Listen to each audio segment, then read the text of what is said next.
안녕하세요. 오늘은 존 칼빈 17번째 이야기를 나눠보도록 하겠습니다. 오늘 나눌 주제는 설교자 존 칼빈은 어땠는가 라는 것에 대해서 이제 나눠보도록 하겠습니다. 먼저 이것을 나누기에 앞서서 이 당시의 존 칼빈과 종교개혁자들이 설교를 어떤 관점에서 바라보았는가, 설교를 무엇으로 생각했는가 라는 것에 대해서 이해하실 필요가 있습니다. 이것에 대해서 이제 우선 설명을 해드리도록 하겠습니다. 자, 이제 성경을 보시면 하나님께서 말씀하심으로 말미암아 세상이 창조되었습니다. 그러니까 뭐 빛이 있으라 하시니 빛이 있었고잖아요. 그러니까 이제 말씀하시면 창조가 되는 것이죠. 그리고 인간을 지으셨고 하나님은 인간과 말씀을 통해서 교제하셨습니다.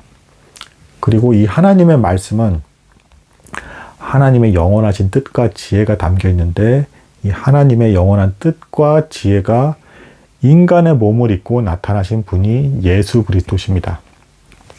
예수 그리스도는 역시 하나님의 말씀을 받아서 천국 복음을 선포하셨고, 이 예수 그리스도의 가르침을 사도들이 쭉 전달을 하면서 예수 그리스도가 참 아들이시요 구원의 길이시고 이분을 믿음으로 말미암아 우리가 구원에 이르며 변화된 삶을 살 수 있다라는 복음의 가르침을 전달한 사람들이 사도입니다.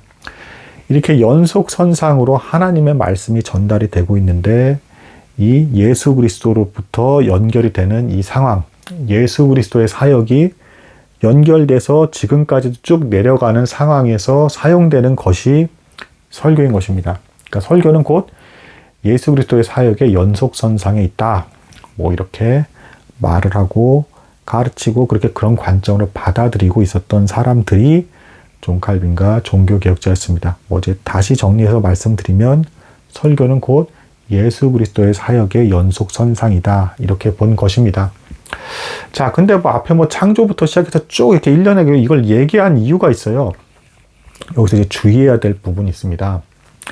칼빈은 이 설교를 할 때 이 설교가 설교자 혼자만이 하는 것이 아닌 것으로 봤습니다. 이게 무슨 얘기냐면, 물론 설교자가 준비를 해서 설교 말씀을 선포를 하지만 반드시 듣는 사람에게 믿음으로 반응할 것을 촉구했습니다. 그리고 그렇게 그 하나님의 말씀을 믿음으로 받았을 때 성령의 도우심으로 말미암아 이 하나님의 말씀이 살아서 역사해서 생명이 솟아나는 것을 느끼는 것, 이것까지도 포함한 것을 설교로 봤어요. 그러니까 칼빈은 설교를 설교자가 하고 싶은 말을 하는 게 아니라 설교자와 듣는 사람이 하나의 회중으로서 함께 모두 반응하는 것으로서 이제 이해를 하고 있었던 것입니다. 이것은 앞에서 제가 말씀드렸듯이 시편 찬송을 칼빈이 하게끔 했죠. 그 다음에 이제 설교를 하겠는데, 이 시편 찬송을 온 회중이 같이 불렀잖아요. 하나님의 가사가 담긴 그 시편 찬송을 온 회중이 함께 부르게 함으로써 지금의 이 예배가 모두가 함께 믿음으로써 참여하고 있고, 요한계시록의 하늘의 예배처럼 이제 말씀이 선포될 것인데 말씀 되신 그리스도를 생각하면서 감사하는 마음으로 이 예배를 기쁘게 누리라 라는 입장에서 시편 찬송을 부르게 한 것입니다. 마찬가지로 이 설교 말씀 역시도 온 회중이 함께 참여해야 된다, 믿음으로 반응해야 되고 성령께서 반드시 역사하셔서 이 말씀이 듣는 사람 안에서의 생명을 잉태하는 재창조가 일어나야 된다. 그래서 이 사람이 기쁘게 변화된 삶의 길로서 걸어갈 수 있는 그 무언가가 생겨야 설교가 바르게 진행이 된 것이다 라고 본 것이 존 칼빈의 입장입니다. 그러니까 설교 역시도 혼자 하는 것이 아닌 거라는 얘기입니다. 이렇게도 봅니다. 자, 성찬식에서 원래 보통 이제 하나의 떡, 말씀을 상징하는 예수 그리스도, 생명의 떡 대신 예수 그리스도, 그 떡을 성도들이 이렇게 띄어서 이렇게 먹는데, 이 예수 그리스도의 찢긴 살을 이제 상징하죠. 그 예수 그리스도께서 흘리신 피와 살을 우리가 그 고난에 참여하고 마심으로써 하나가 됨으로써 이때 성령께서 예수 그리스도를 매개체로 삼아서 역사하실 때 온 회중이 하나가 되는 기쁨에 살아있는 예배를 누리게 된다. 우리가 예수 그리스도로 말미암아 하나님과 연합한 자가 된다 라고 하는 것이 성찬의 본질이고, 이것을 실제로 오감으로서 느낄 수 있게끔 떡을 떼고 포도주를 마신단 말입니다. 근데 설교 역시도 들리는 성찬이라고 칼빈은 생각을 했어요. 눈에 보이는 떡이 설교에서 나타나는 건 아니지만 이 설교 말씀이 선포됨으로써 인해서 말씀이 청각의 형태로 공급이 되는 것이고, 이 공급된 청각 형태의 하나님의 말씀을 성도가 믿음으로 반응하면서 여기에 성령의 역사하심이 일어났을 때 이 사람은 믿음이 자라게 되고 하나님께서 기뻐하시는 뜻에 순종하고자 하는 힘을 얻어서 그 길로 걸어가게 된다. 예수 그리스도를 닮아가는 길로 걸어가게 된다라고 이제 본 것입니다. 자, 그래서 설교가 설교다워지려면 듣는 사람 역시도 믿음으로 반응해야 할 뿐더러 이해가 안 가는 부분에 있어서는 반드시 이해하기를 힘쓰는 과정까지도 포함한 것이 칼빈이 말하는 이제 설교다라고 이제 볼 수가 있겠습니다. 좀 굉장히 좀 깊이 있게 좀 들릴지 모르겠지만 온 회중이 함께 누리는 것이 역시 설교라는 것입니다. 자, 그렇다면 칼빈이 뭐 설교를 뭐 어떤 형태로 했고, 그리고 이제 뭐 몇 번을 했으며, 뭐 이런 것들에 대한 외형적인 부분에 대한 내용을 한번 좀 나눠보도록 하겠습니다. 자, 여기서 이 책, 그러니까 제가 지금 나누고 있는 이 책을 기준으로 지금 말씀을 드리는 겁니다.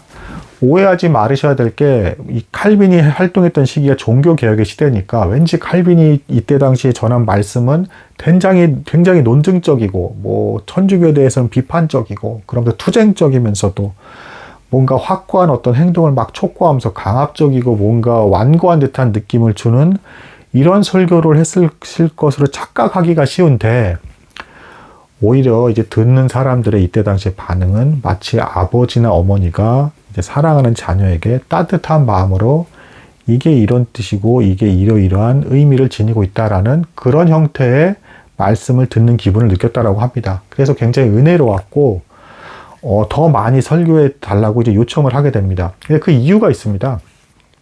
칼빈이 정작 설교를 할 때 뭐 외부적인 뭐 교리적인 문제라든가 뭐 이런 어떤 다툼과 관련된 것을 여기서 쏟아부은 게 아니라 철저히 이제 어떤 성경의 한 권을 선택을 하면 이 권을 장별로 그 장마다 주제가 어떤 것이고 이 주제를 중심으로 해서 하나님께서 이 말씀을 통해서 전달하시고자 한 것이 무엇인가, 하나님께서 이 본문 안에서 우리에게 가르치시고자 하는 것이 무엇인가를 밝히 드러내는 데 힘을 썼기 때문에 칼빈이 한 설교가 투쟁적이거나 논쟁적이거나 뭐 뭔가 좀 화가 나 있다거나 막 완고하게 막 압박을 가하면서 뭐 이렇게 살아야 된다고 힘들게 만든다거나 할 이유가 전혀 없었던 겁니다. 그러니까 이 회중들을 두고 이 말씀이 오히려 이런 표현들이 많았다 그래요. 이 말씀은 하나님께서 이런 뜻으로 말씀해 주시기 때문에 이런 의미가 됩니다. 그래서 우리가 이런 관점을 잘 이해하고 이걸 받아들였을 때 이렇게 살아야 된다라는 어떤 깨달음을 얻을 수가 있습니다. 하나님께서 지금 이 자리에서 친절하게 자상하게 우리에게 이런 가르침을 주고 있습니다. 라는 형태로 많이 전달했다라고 그래요. 또 한편으로 뭐 예를 굳이 보자면 이제 그 욥기 설교 같은 거에서도 뭐 이런 형태로 이제 칼빈이 설교를 진행을 합니다. 자, 이 욥이라는 남자에 대해서 주목해 보십시오. 이 사람은 정통 이스라엘인이 아니었고 이스라엘 사람들 입장에서는 어디인지도 모를, 예상할 수도 없는 어느 곳에서 그 누구보다도 뛰어난 신앙생활을 하고 있었습니다. 이러한 모습을 보았을 때 우리 오늘날 박해받고 있는 교회, 그리고 이 안에서 여러분들이 신앙이 점진적으로 성장하는 것을 잘 느끼지 못하는 상태가 된다거나 혹은 교회가 타락하고 사라져가는 것 같은 그런 모습들을 보고 있는 슬픈 시점이라 할지라도 우리가 알 수 없는 어딘가에서는 우리보다도 더 신실하고 탁월하게 하나님을 믿고 따르는 누군가가 존재한다는 것입니다. 즉, 교회는 어디서든 존재하며 사라지지 않습니다. 따라서 우리는 낙담하지 말고 언제나 우리에게 믿음과 소망과 사랑을 주시는 예수 그리스도를 바라보며 낙담하지 말고 그분을 닮아가는 삶을 꾸준히 걸어가야 됩니다. 뭐 이제 이런 식으로 설교를 했다라는 것입니다. 그러니까 굉장히 따뜻하고 직접적이면서도 예수 그리스도를 증거하고 또한 이것에 대한 감동 어린 정서가 그대로 전달이 되면서 순종하는 방향으로 나아가야 된다라는 것을 이제 자연스럽게 전달하는 이런 형태의 이제 설교였다라는 것입니다. 그래서 실제로 사람들이 점점 설교를 많이 요구하게 되고, 그래서 칼빈은 이제 초창기 때보다 훨씬 많이 설교를 하게 돼서 심지어는 좀 충격적이기까지 하는데, 주일은 일단 2번 설교를 했고요. 신약 설교를 했습니다. 평일날에는 이제 구약 설교를 했는데, 구약을 이제 격주로 매일 설교를 했다. 이거 좀 상상이 안 가는 것이죠. 뭐 이제 설교를 열심히 준비해 보신 분들은 아시겠지만 굉장히 에너지가 많이 소모하는 일이고, 이게 그 또 설교를 하고 나면 에너지가 굉장히 많이 소진이 돼요. 근데 뭐 주일에도 2번 하고 매일 설교를 했다라는 것은 좀 충격적인 겁니다. 여기서 이제 칼빈의 삶에 대한 대략적인 아웃라인이 이제 추측이 되시죠. 매일 설교라고, 주일날 2번 설교라고. 그러면서 칼빈이 또 이런 말까지 했습니다. 칼빈은 원고를 준비하지 않았어요. 근데 그럼에도 불구하고 내가 설교 준비를 제대로 하지 않고 위에 올라간다면 하나님께서 나를 참으로 건방진 자로 볼 것이다 라고 하면서, 설교에 긴 시간을 투자한 사람은 아니었음에도 불구하고 어쨌든 집중해서 어떤 일정 기간의 시간만큼 반드시 설교 준비를 하고 올라갔다라고 스스로 말을 하고 있어요. 자, 그럼 칼빈이 하는 일이 이렇게 매일 설교를 1, 2회씩 했고, 거기에 젖으로 활동을 했죠. 그 엄청난 칼빈 주석과 또 서신서를 뭐 주변에 막 주고 받았고, 또 기독교 강의도 쓰고, 교회 교리 문답 교육 관련된 책들도 막 쓰고, 엄청나게 방대한 작업을 계속 했단 말입니다. 여기에 전에 제가 뭐라고 말씀드렸죠? 신방했다 그랬죠. 심지어는 죄수들까지도 신방을 했다 그랬죠. 이렇게 신방까지도 하고, 이것만 해도 이미 어떻습니까? 이 사람이 왜 4시간 이상 제대로 잠을 자지 못했는가에 대해서 이제 감이 오시죠. 뭐 저술 활동도 펜이 뭐 요즘처럼 볼펜처럼 좋은 펜도 아니고, 깃털 달린 펜에 이게 엄청나게 안 써지는 그런 펜이죠. 자, 실제로 그래서 이 칼빈의 설교가 1549년대에 되고 나서야 이제 필사하는 사람이 나타나요. 이걸 다 그 시간에 다 적기가 어려운 겁니다. 펜이 너무 안 좋으니까. 그러다가 프랑스 피난 및 이제 단체로 이루어진 사람 중에 굉장히 뛰어난 속기사가 나타났어요. 이 펜으로 수사하게 정말 잘 적는 이 사람이 나타나고 나서야, 칼빈 사역 약 15년쯤 뒤에 되고 나서야 칼빈의 설교 내용들이 나오게 됐고, 설교하는 방식을 보니까 각 권들을 이렇게 선택을 하고, 그 권이 끝날 때까지 장별 중심으로, 주제 중심으로 설교를 순차적으로 쭉 하더라.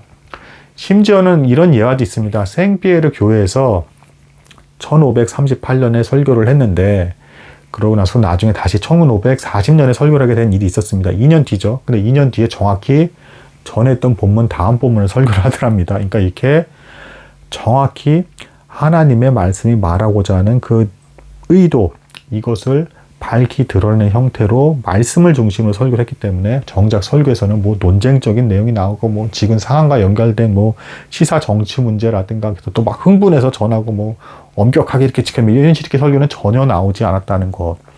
굉장히 은혜롭고 기쁜 설교가 나왔다라는 것입니다. 자, 그래서 뭐 핵심 중에 핵심은 역시 이제 이 내용이라고 이제 볼 수가 있겠습니다. 설교조차도 칼빈은 온 회중이 함께 참여하는 것으로 보았다. 듣는 사람도 믿음으로 반응해야 되고, 여기에 성령께서 도우심으로 말미암아 역사하셔야 이 말씀이 새롭게 이 안에서 생명의 재창조가 일어나면서 그리스도께서 하셨던 그 사역처럼 연속선상으로서 이 사람의 변화를 일으키게 된다. 생명을 잉태하고 변화를 일으키고 기쁘게 순종하는 길로 걸어가게 하는 힘을 불러일으키게 된다. 모든 성도가 이것을 함께 누려야 된다. 이것이 이루어져야 설교다. 그래서 칼빈은 실제로 설교 때도 자기 자신한 표현은 거의 안 썼고 항상 우리라는 표현을 썼다. 라는 것으로 이제 표현을 하셨을 때, 이제 칼빈이 어떤 형태로 이제 설교를 하고 함께 회중들과 살아있는 말씀을 설교로서 나누는가에 대해서 이제 이해가 되셨을 것이라고 이제 봅니다. 오늘은 여기까지 나도록 하겠습니다. 감사합니다.